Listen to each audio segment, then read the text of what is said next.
After a fight with Ethan, someone asked about our relationship in front of a crowd. His expression was flat, his voice ice cold. "We're not close." A murmur went through the room, and more than a few people started mocking me for trying to marry up. Seeing me stay quiet, still fuming, Ethan cut in, practically grinding the words out between his teeth. "Not close means she slept with me," then tossed me $20 like I was some kind of gigolo. I put in all the work, and what do I get? She runs around telling everyone I'm bad in bed. A cold front had hit New York City hard today. Outside, snow swirled, the icy pellets tapping against the glass before sliding away. Inside, it was a different kind of storm, with little streams trickling down the tablecloth to drip onto the floor. I was still flushed from Ethan's touch, my mind too hazy to form a response. Suddenly, his hands locked on my waist. Ethan's voice was muffled. "If I went broke, would you still want to be with me?" I froze for a second. In that instant, he stole the breath from my lungs. The alcohol and the heat went straight to my head. My mind went blank, seeing nothing but a blurry white light. Through the haze, I heard Ethan bite down on my shoulder, hissing, "If I could crack open your heart, all I'd find is money. Not a trace of me." His breath tickled my ear, and I instinctively mumbled and tried to pull away. A single tear fell onto my cheek. "Then I'll just spread your legs and see if I can make you cry and say you love me." I felt my body being bent into some new position. The next thing I knew, I blacked out. When I woke up, the room was already clean. Ethan knew I was particular and didn't like other people in my bedroom.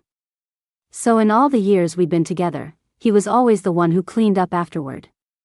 Remembering the last thing I was conscious of before passing out, I glanced guiltily at the desk.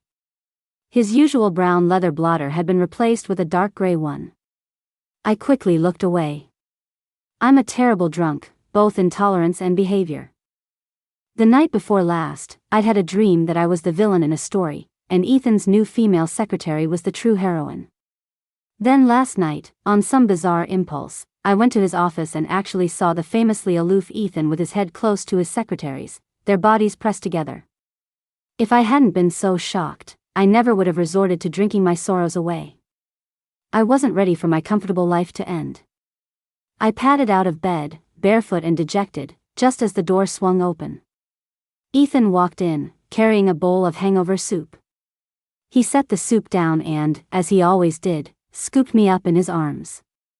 "Why are you barefoot again, huh?" His arms slid under my knees. "Warm and solid. Drink your soup. I have to get to the office." I obediently lowered my head and downed the dark, murky broth in one go. Just as I swallowed, I heard Ethan speak in a deceptively casual, low voice. "By the way, don't come by the office for a while. I'm going to be busy." My hand, which was wiping my mouth, paused. I forced a playful smile. "Why? Did your family set you up with a fiancé? Don't be ridiculous. If you're bored, go to the pottery studio and finish that plate you promised me. You're not trying to bail, are you, Chloe?" Oh, crap. Could that dream actually be real? As far as I could remember, Ethan had never once objected to me visiting him at the office.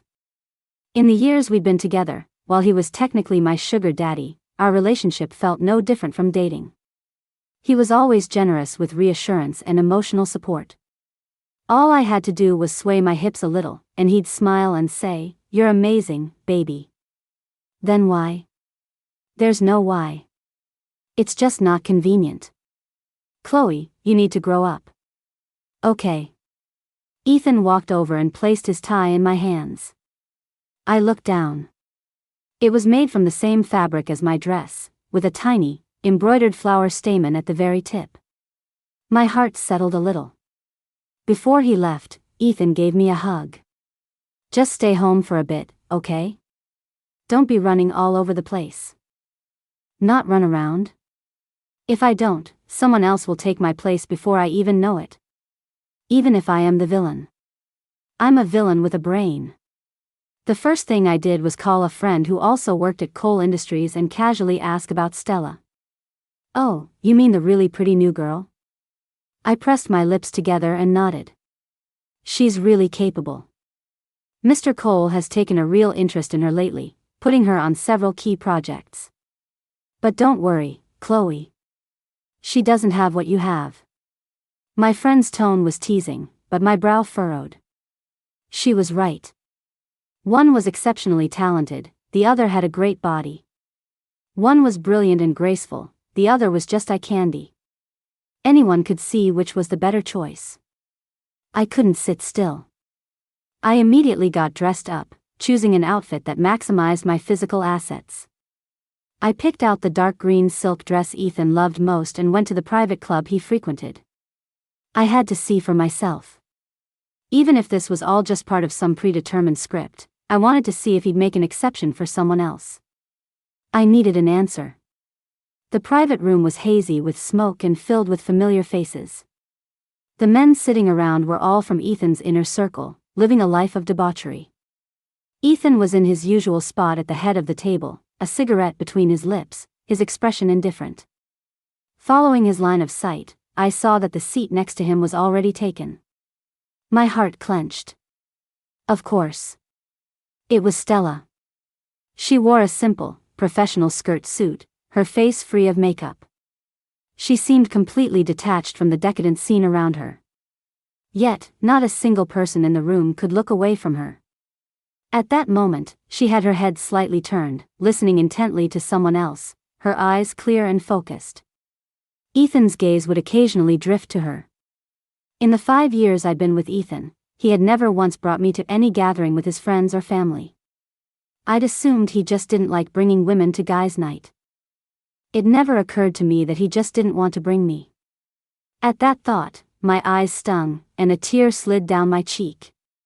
Fine, if he doesn't like me, he doesn't like me. Who cares? I turned to leave, but my high heel caught on the baseboard, and the noise startled everyone in the room. Several of the young moguls turned to look, their eyes landing on me. I froze, my face instantly burning hot. The door opened. The man who poked his head out, a cigarette dangling from his lips, looked me up and down. Hey, gorgeous. Who are you looking for? Wrong room? I instinctively looked at Ethan. He lifted his gaze, his eyes sweeping over me. Like he'd never seen me before. He tapped the ash from his cigarette, saying nothing. It was Stella, sitting beside him, who looked up at me with a gentle smile. Why don't you come in and sit down, miss? I'm not in the wrong room. My voice trembled with hurt. I'm here to see Mr. Cole. Looking for Ethan? Another man, this one in a cashmere turtleneck, laughed and nudged Ethan. Well. Hiding a new girl? Since when? Not going to introduce us to your friends? Ethan finally spoke, his voice cold. I don't know her. Those 4 words landed like a blow, making my head spin. I was stunned, staring at him in disbelief. The room was silent for a beat, then erupted in laughter. You don't know her, but she's looking for you? Honey, that's not how you social climb. You must have the wrong guy. I stood there, my hands and feet turning to ice. The dark green silk dress clung to my body. A moment ago, I'd felt graceful and alluring. Now, I just felt cold. So cold I wanted to shiver.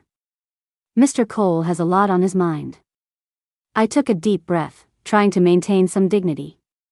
We just signed a contract last week. Have you forgotten already? I had to make something up. I couldn't admit, in front of them. Especially not in front of Stella, the real nature of our sordid relationship. Ethan just scoffed and didn't reply. Oh, so it's business. Someone tried to smooth things over. Why not come in for a drink, then? It's cold out there. Before I could answer, Ethan cut in. She doesn't have time. Come on, Ethan. Someone else chimed in, egging him on. A girl this beautiful? What's one drink? Come on in. Several pairs of eyes suddenly latched onto me. Appraising. Amused. I knew what they were looking at. I used to see that look all the time when I was a hostess at the clubs. It had been a long time since anyone had looked at me that way, not since I got with Ethan. I was all too familiar with that gaze. I looked at Ethan, the hurt welling up inside me, desperately hoping he would say something. Even just a nod. Anything to not leave me hanging here alone. But he just leaned back against the sofa and took a drag from his cigarette. A puff of smoke obscured his expression. His silence was his answer. Someone made room for me, a spot directly across from Ethan and Stella.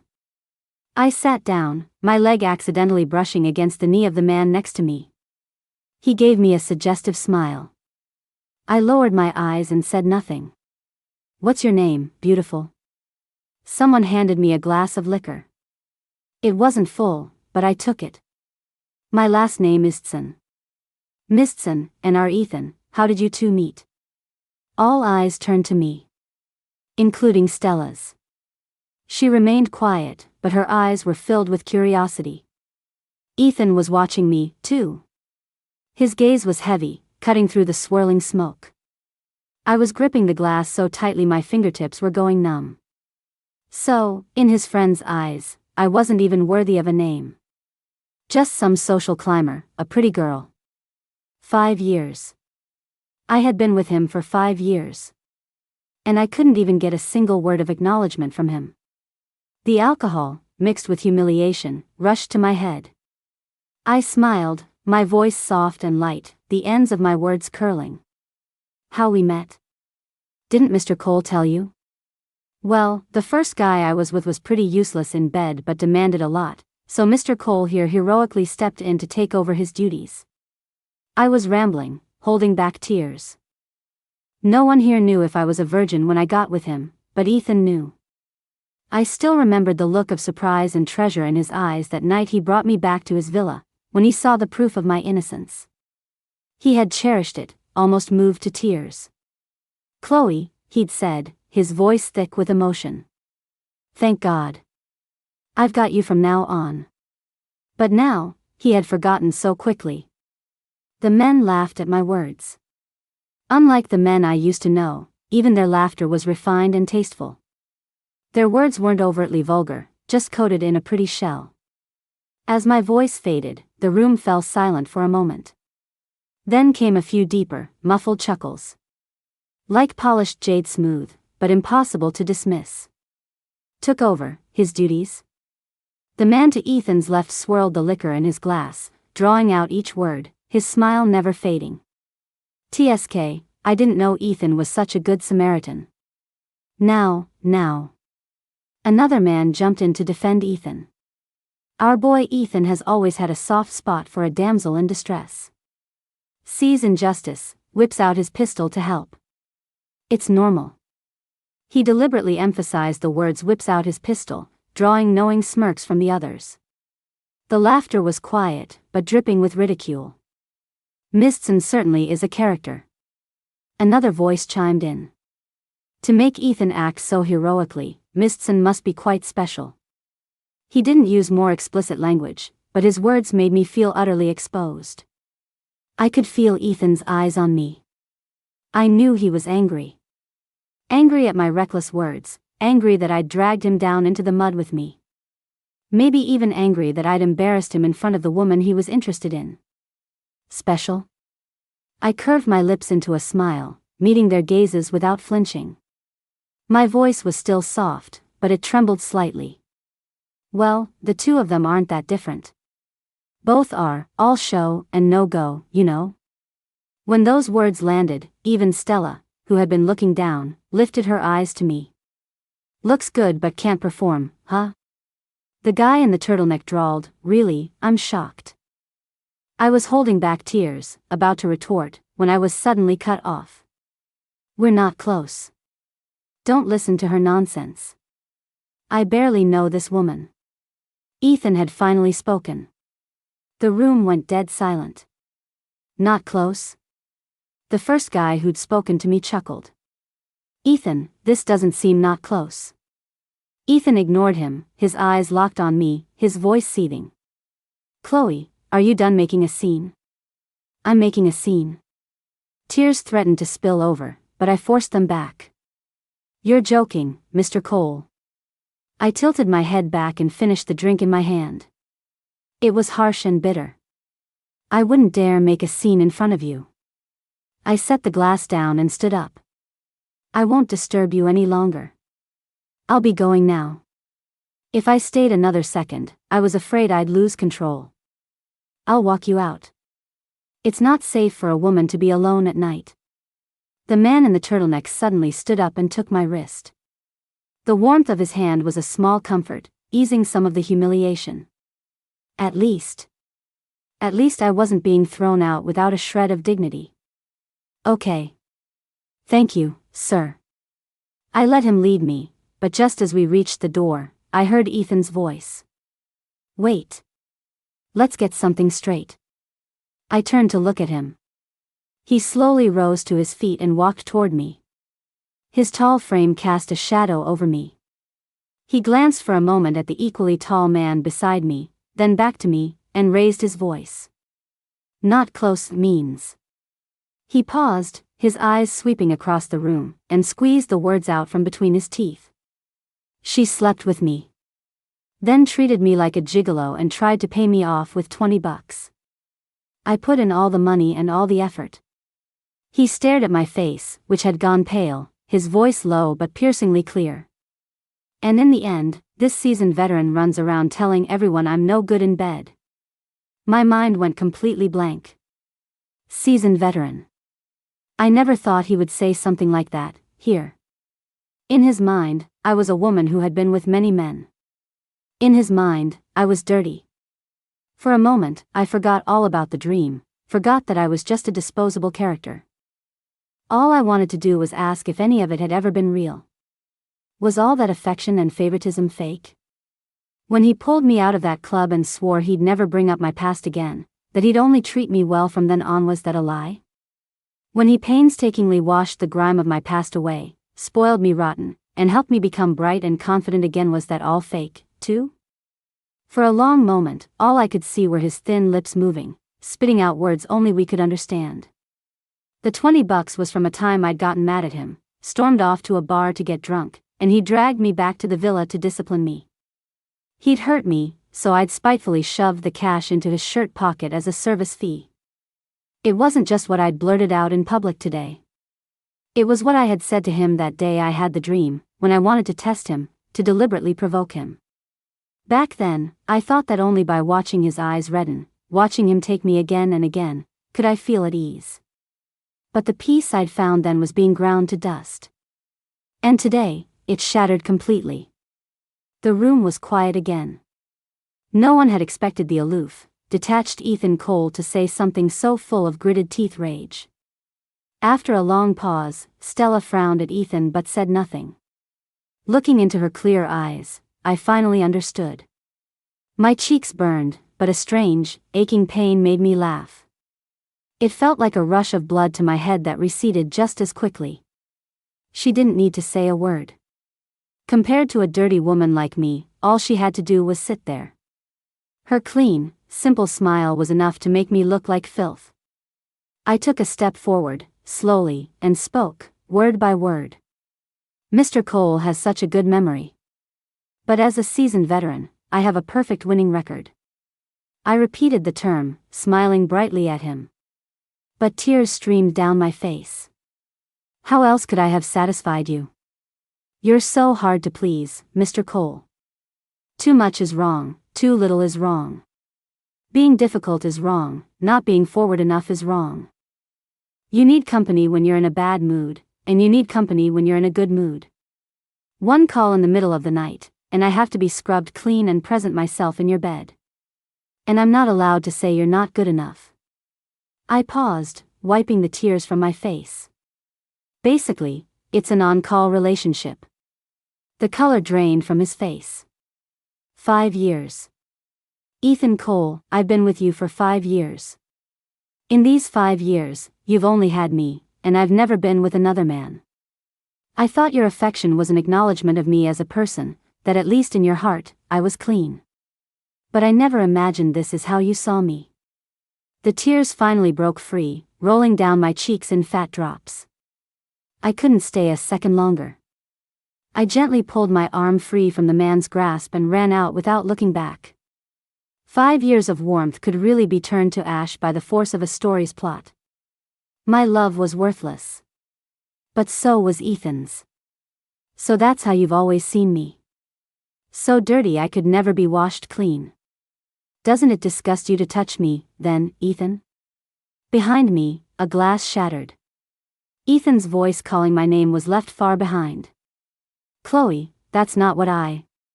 It was faint, indistinct. I didn't look back.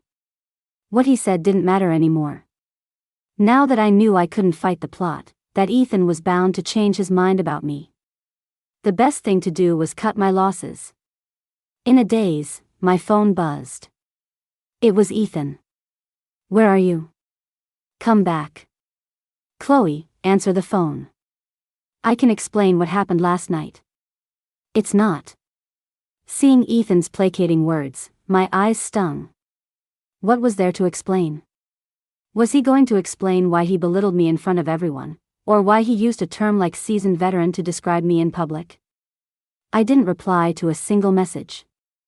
I just blocked his number.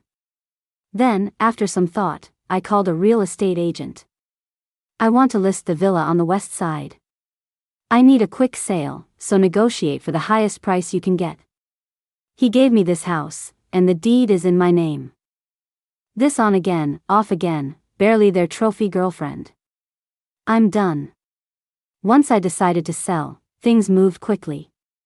Villas in that area were prime real estate, and plenty of people were watching the market. All I had to do was wait for the highest offer, sell fast, and run with the money. Leave New York. Leave Ethan. As I was contemplating where to go, my phone buzzed twice. I opened it to see a screenshot from my bestie, Mia. In my anger, I'd blocked Ethan, but she hadn't gotten around to deleting him yet. A mutual friend had posted a photo from the party. Ethan was sitting in a corner, a cigarette between his fingers, his expression bleak. Stella was not beside him. Girl, I don't think Ethan is a total lost cause. At least he's by himself. In this screenshot, his phone background is still a picture of you. He's not that bad to you, way better than my jerk of a boyfriend. I feel like if you washed him off a bit, he'd still be usable. My eyes welled up. Staring at his wrist in the photo, I suddenly said, Mia, he took off the red cord bracelet I gave him.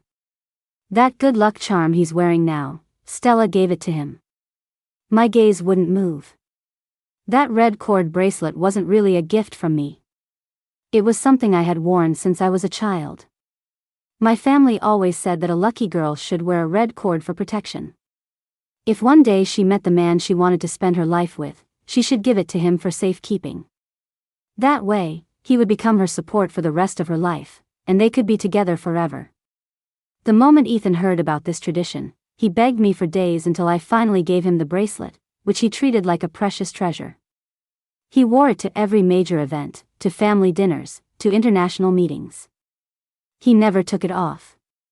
But now, its place had been taken by a good luck charm from Stella. Just like me, it had silently vanished from his heart. My chest felt so tight I could barely breathe, a lump forming in my throat. Seeing my state, Mia quickly sent a few new pictures. Let's just run away together. I'm out. Are you in? I sniffled, looking at the photos of handsome men she'd sent. The tears in my eyes turned into a smile. I'm in. But before we go, let's have one last wild night in the city. You dare? On the video call, she jutted out her chin, her red-rimmed eyes shining. I immediately hailed a cab to a bar. What's so great about Ethan Cole? So what if he has broad shoulders and a narrow waist? So what if he has an 8-pack? So what if his V-lines are perfectly symmetrical? So what if he has a handsome face? So what if his skin is fair and nice to touch? The more I listed, the less confident I felt. I finally steeled myself. I refused to believe that with cold, hard cash, I can't find a male model even hotter than Ethan. As it turned out, it was harder than I thought. Wave after wave of models came and went, and not a single one could even compare to Ethan's toenail. Annoyed, I waved my hand and told them all to get lost. Mia didn't find anyone who could outshine her Ryan either, and stormed off to the dance floor in frustration. After a few drinks, my head started to spin. Dizzy, I could only slump over the table, staring at the swirling Long Island iced tea in my glass. My vision began to blur. All alone, miss? A not unpleasant male voice sounded from above me. I looked up to see a handsome man. He seemed gentle, but his eyes held a strong, predatory glint. Before, I would have immediately shut him down with a cold look. Ethan had spoiled me so much that for years, no one had dared to look at me like I was prey. But now, without Ethan's protection, I probably needed to be more low-key. I smiled and swirled my drink. No, I'm with someone. He sat down anyway. He leaned in close, and the unfamiliar scent of cologne instantly invaded my senses. I frowned, instinctively shifting away. Let me buy you a drink. He snapped his fingers, and the bartender respectfully leaned over to refill my glass. I took it and clinked glasses with him. The alcohol blurred the edges of everything, numbing my nerves. The discomfort I'd felt seemed to fade as the warmth spread through me. Seeing how compliant I seemed, the man started talking more. As he chattered on, I absently spun my glass. Just then, a shadow fell over me. My wrist was seized in a tight grip. The hand holding it felt familiar, warm, dry, with a slightly rough callus on the thumb, which was now digging into the inside of my wrist. I looked up in pain. And met a pair of eyes burning with fury. It was Ethan. He usually kept his emotions hidden, but right now, he looked like I had pushed him to his absolute limit. His face wasn't red with anger anymore, it was just pale. It was the kind of calm that comes before a hurricane. Chloe. He said my name, each syllable distinct and, despite everything, beautiful. But it sent a shiver down my spine. Goosebumps prickled on my arms, exposed by the slip dress I'd worn specifically for the bar. Tell me, what are you doing? He pulled me to my feet, spinning me around and shielding me behind him, cutting me off from the other man. The man tried to say something but was silently blocked by the bodyguards Ethan had brought. Mr. Cole? I gave a flippant smile. What a coincidence. You're here for a drink, too? He just lifted a hand, and the man who'd been drinking with me scrambled away. Ethan snorted, his thumb rubbing my palm. Chloe, your taste is as bad as ever. Yeah, well, whether my taste is bad or not is none of your business, Mr. Cole. And, who are you, anyway? Aren't we not close? You're a busy man, do you need me to jog your memory? The more I talked, the more I wanted to cry, my eyes stinging. Besides, if my taste wasn't so bad, I wouldn't have been publicly shamed for being some seasoned veteran, and I wouldn't have. Before I could finish, the air was stolen from my lungs. I felt his lips on mine and froze. Ethan was always so reserved, so proper. He never showed me any affection in public. He would blush just from holding my hand in front of people, but here, in this crowded bar, he didn't care at all. He just kissed me. People were starting to stare. A flush crept up Ethan's cheeks, his jaw tight, his eyes dark. Seeing my stunned silence, he suddenly bent down, swept me up into his arms, and strode toward the exit. Let go of me. I snapped out of it and struggled. What about Mia? She's still in there by herself. Let me go, I can't just leave her. But his arms were like chains, holding me tight. Ethan paid no attention, just kept walking. Ryan's already here. She'll be fine. His embrace was still broad and warm, and he smelled of that familiar, clean soap. My eyes stung again, and my vision blurred. We're over. Why are you still clinging to me? I'm going to find a hot young guy, 10 or 20 of them. A younger man wouldn't call me a seasoned veteran. He'd just think I'm sweet, smart, and thoughtful. I'm going to go. Let me go. I'm going to find 10 or 20 guys to line up and take care of me. I was just spouting nonsense. I didn't even know where the words were coming from. I finally fell silent, and Ethan stopped walking. He looked down at me, his tone deep. You just try it. His voice was husky, as if he was so angry he had to laugh. Chloe, you find someone else, and I'll destroy them. Then you can be a happy couple in the afterlife. He drew out the words. No, wait. I wouldn't let you go. I'd just have them wait for you on the other side. His vicious tone froze me, and for a moment, I forgot to struggle. The next second, he shoved me into his Maybach and sped back to the villa on the west side.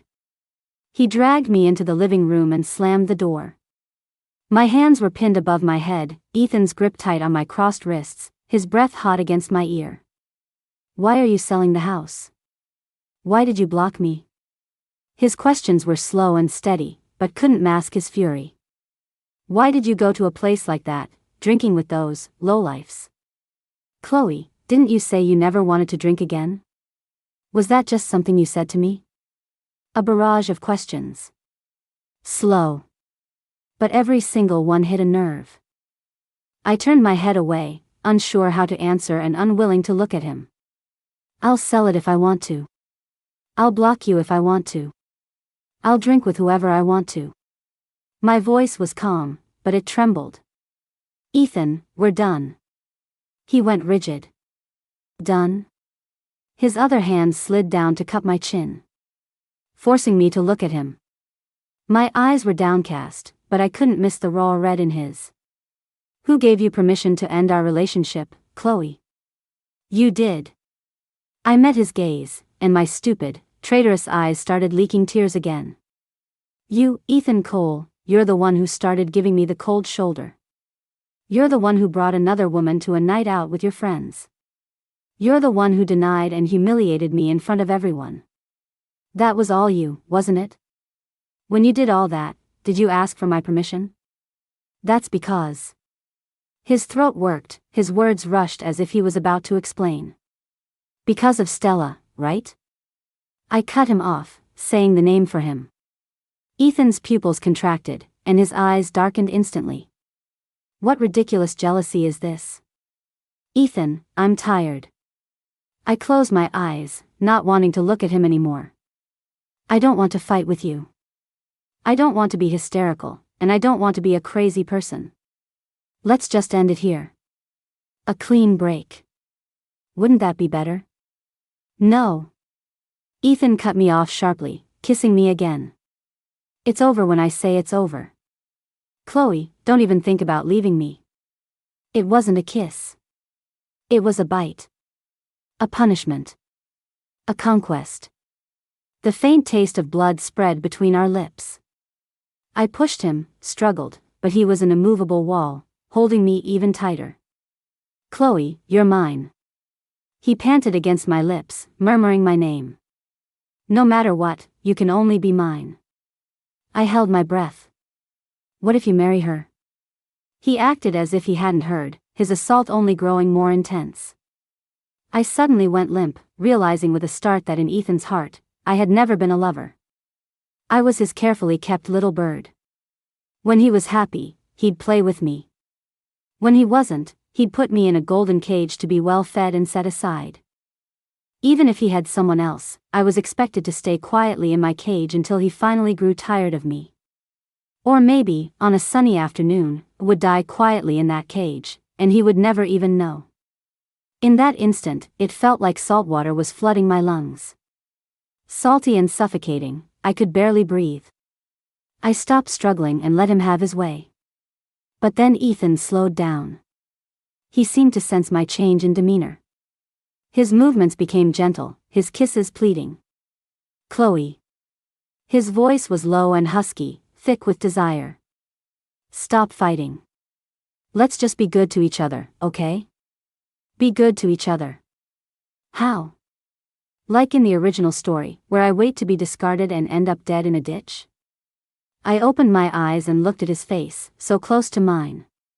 His long eyelashes brushed against my skin, tickling me. Okay. Ethan's movement stopped. He pushed himself up and turned on the bedside lamp. Over the years, he'd spoiled me rotten. A fight this big would usually take days of coaxing to resolve, but now I had forgiven him so easily. He seemed to have a hard time believing it, staring at me, trying to read some other emotion in my sudden compliance. Really? His voice was still beautiful, laced with unsated desire. I closed my eyes and nodded. I'm just tired. I want to sleep. Ethan watched me in silence for so long I thought he'd seen through my lie, but then he seemed to come to his senses. He leaned down and gently kissed my forehead. Then he went to the bathroom, wet a towel, and washed my face. After all that, he finally lay down and wrapped his arms tightly around me from behind.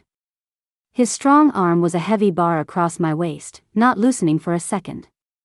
As if he was afraid that if he let go, I'd disappear. He wasn't wrong. I turned over, wrapped my arms around his neck, and kissed him.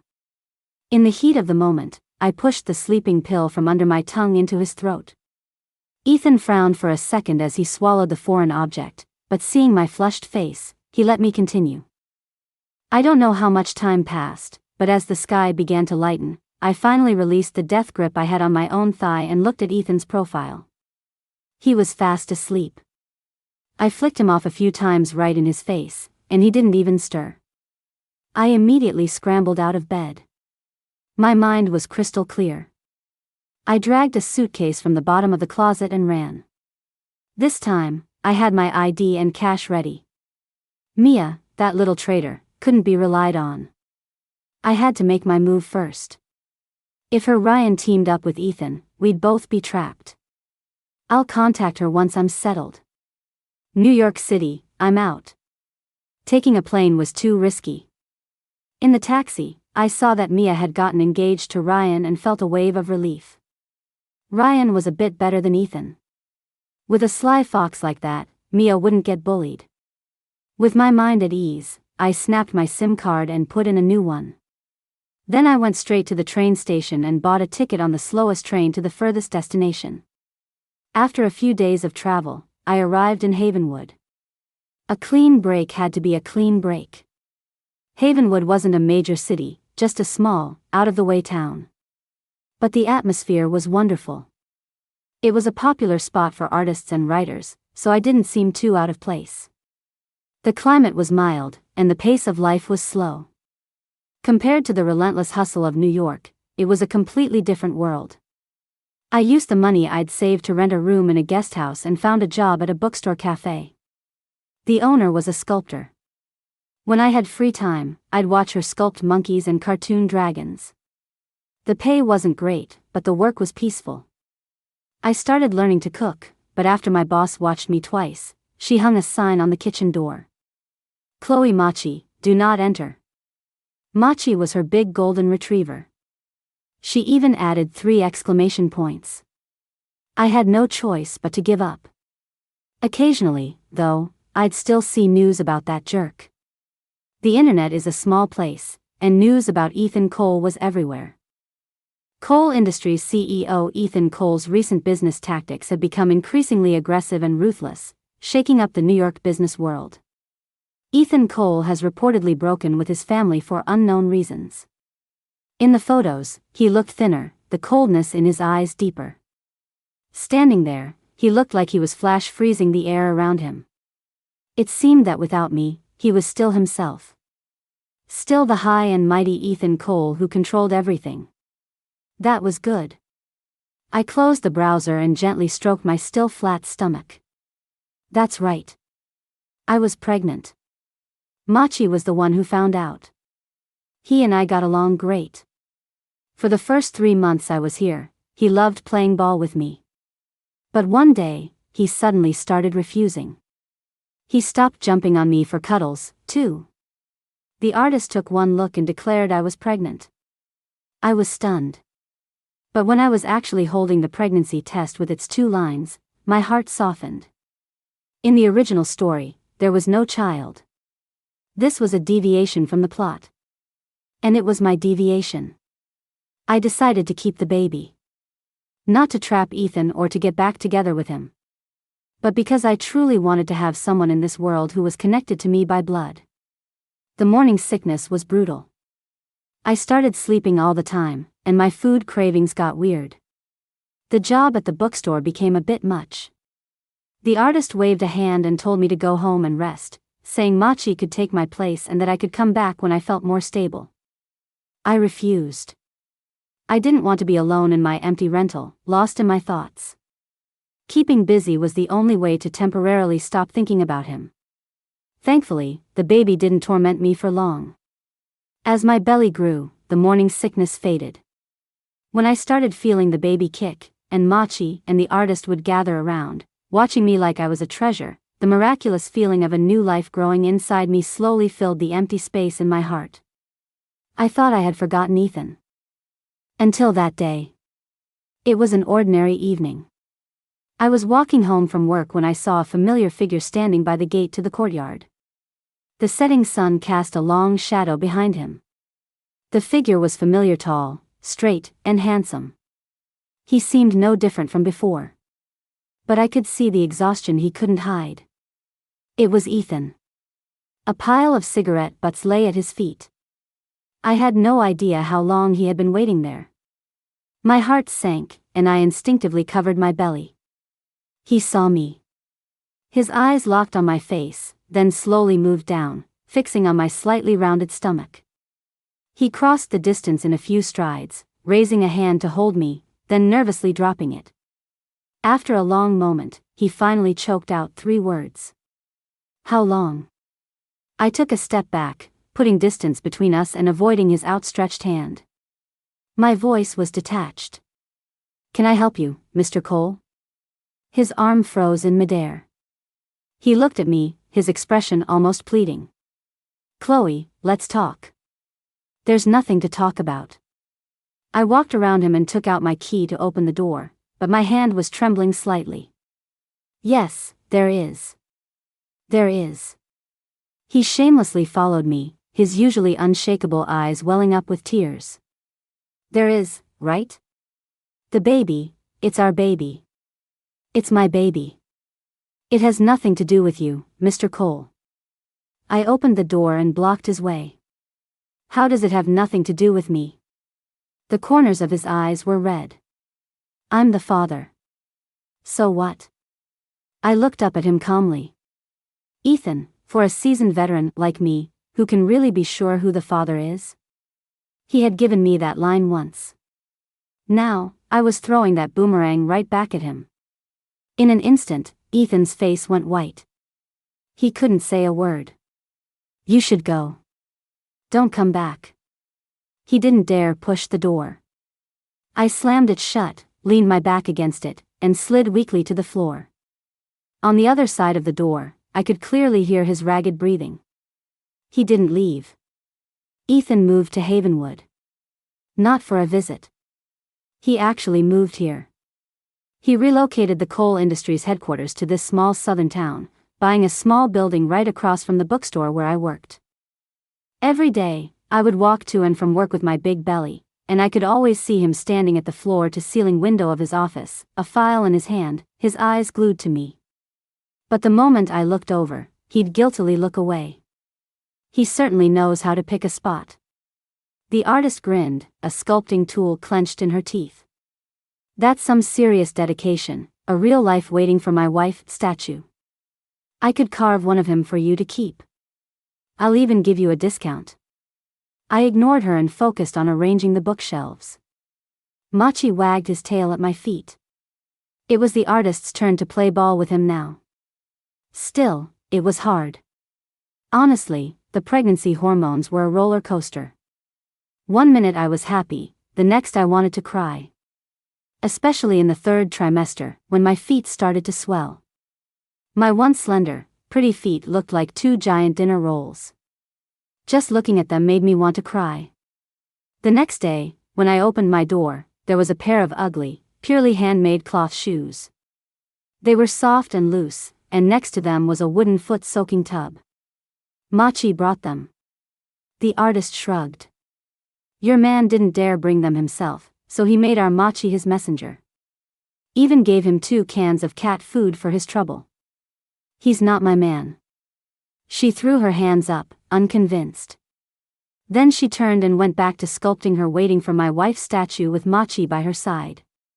I stared at the shoes, their stitches uneven. I suddenly remembered a long time ago, curled up in his arms watching TV, I'd casually said that if I ever got pregnant, I'd want to wear handmade cloth shoes like my mom used to make. He had laughed then, saying, "Aren't the shoes made by the best craftsmen in New York good enough for you?" I'd pouted and said I'd only wear shoes made by Mr. Cole. I never thought he'd actually go and learn how. And I never thought he'd remember. During my checkups, he was always coincidentally at the hospital. He didn't dare get close, just sat a few rows away, holding a file but never turning a page. The doctor said I was anemic, and the next day, a thermos would appear at my door, filled with congee and blood-enriching soup. He had learned all the recipes a pregnant woman should eat, and his hands were often covered in small cuts and bandages. I began to silently accept this unspoken care. Until the day I went into labor. The contractions came suddenly. Before I could even make a phone call, he had already burst into the bookstore. I found out later that he had been keeping a 24-hour watch near the cafe, which was why he got there so fast. "Don't be scared, Chloe. I'm here." In the car on the way to the hospital, he held my hand tightly, his palms slick with sweat. In the delivery room, he ignored the doctor's protests and insisted on staying. I bit my lip in pain until it bled. He offered his hand to my mouth, his own heartbreak impossible to hide. "Bite me." I turned my face away, my nose stinging. The past that he had deliberately forgotten, or rather, that I had forcibly suppressed, flashed before my eyes. When we first met, he pulled me out of the mud, his eyes bright as he said, "I've got you from now on." When we were madly in love, he'd tuck my cold hands and feet into his shirt to warm them, tirelessly wanting to hold me in the palm of his hand. He learned to make soup for me. Because I mentioned I liked it, he scoured half of New York for a lost pastry recipe. And that night, when he thought I was asleep, he held me and whispered, "Chloe, don't leave me," over and over again. The hate was real. But the love was real, too. I don't know how much time passed, but suddenly I heard a baby's cry. Sometime after that, a nurse brought over the cleaned-up baby, congratulating me with a smile. "It's a boy. 6 pounds, 8 ounces. A tiny, red, wrinkly little bundle." Looking at that wrinkled little creature, I suddenly smiled. And as I smiled, the tears started to flow. Ethan leaned down and gently kissed them away. His lips were trembling. "Chloe, I'm so sorry," he whispered in my ear, "and thank you." I spent my postpartum recovery in the new house he bought. He brought the best postpartum nurse from New York, but insisted on taking care of me himself. Changing diapers, feeding, burping. This man who once needed someone else to lay out his socks was now surprisingly skilled at all of it. On the baby's 1-month milestone, he stood by the window, holding him. "Chloe." His voice was very soft. "I know no amount of apologies can fix this. But please believe me, from beginning to end, my heart has only ever had you in it. Stella, she's the daughter of an old associate of my father's. Her family ran into trouble, and he asked me to look after her. I brought her into my circle to help her get on her feet and be able to protect herself. That bracelet, it was an heirloom from her father. She just asked me to keep it safe for a while. There was never, ever anything between us." He paused, tears welling up in his eyes. "That day at the club, I said those horrible things because I was furious. I was angry that you didn't seem to care, that it felt like you could walk away at any moment. I was angry that you were demeaning yourself that way, and demeaning our relationship. I wanted to tie you to me with the most hurtful words I could think of, but I just pushed you further away. You were right. I'm a real piece of work." The famously ruthless Ethan Cole had become a crybaby. I felt a strange urge to laugh, but then I met his eyes. He lifted my hand and pressed it to his cool cheek. "These past few months, watching you struggle alone, watching you with the morning sickness, your swollen feet, watching you in so much pain you couldn't sleep at night, I wanted to kill myself. I was stupid. I was arrogant. And I almost lost you. Chloe, I don't have some fated other half. The only person I, Ethan Cole, have ever wanted to spend my life with has always been you. He turned, his gaze burning. Give me a chance to prove it with the rest of my life, will you? I looked at him and the baby in his arms. The little one was sleeping soundly, his tiny fist pressed against his father's chest. The sight of it inexplicably smoothed over the last bit of resentment in my heart. The plot of the original story had long since gone off the rails. The villain didn't self-destruct or die in a car crash. The male lead didn't end up with his destined heroine. Instead, he was here, in a small town in the south, humbly begging the woman he had hurt for another chance. Fate had given us a do-over. Ethan. My tone was serious as I gently squeezed his hand. We'll see how you behave from now on. He whipped around and walked toward me, stopping at my side before leaning down and carefully, so carefully, hugging me. Okay, you'll see. I'll be on my best behavior. He couldn't hold back his choked sobs any longer. The moonlight spilled gently through the window, blanketing us and the tiny bundle in our lives. The wounds of the past might not heal easily. But the future is long. Everyone makes mistakes. And for those youthful, impulsive errors, we have a lifetime of love and time to slowly smooth them over. Whatever happens. I looked at the glittering pink diamond on my finger and threw up a peace sign. No matter what, I, Chloe, rewrote my own ending. How cool is that? In the end, my life isn't up to fate or destiny. It's all up to me.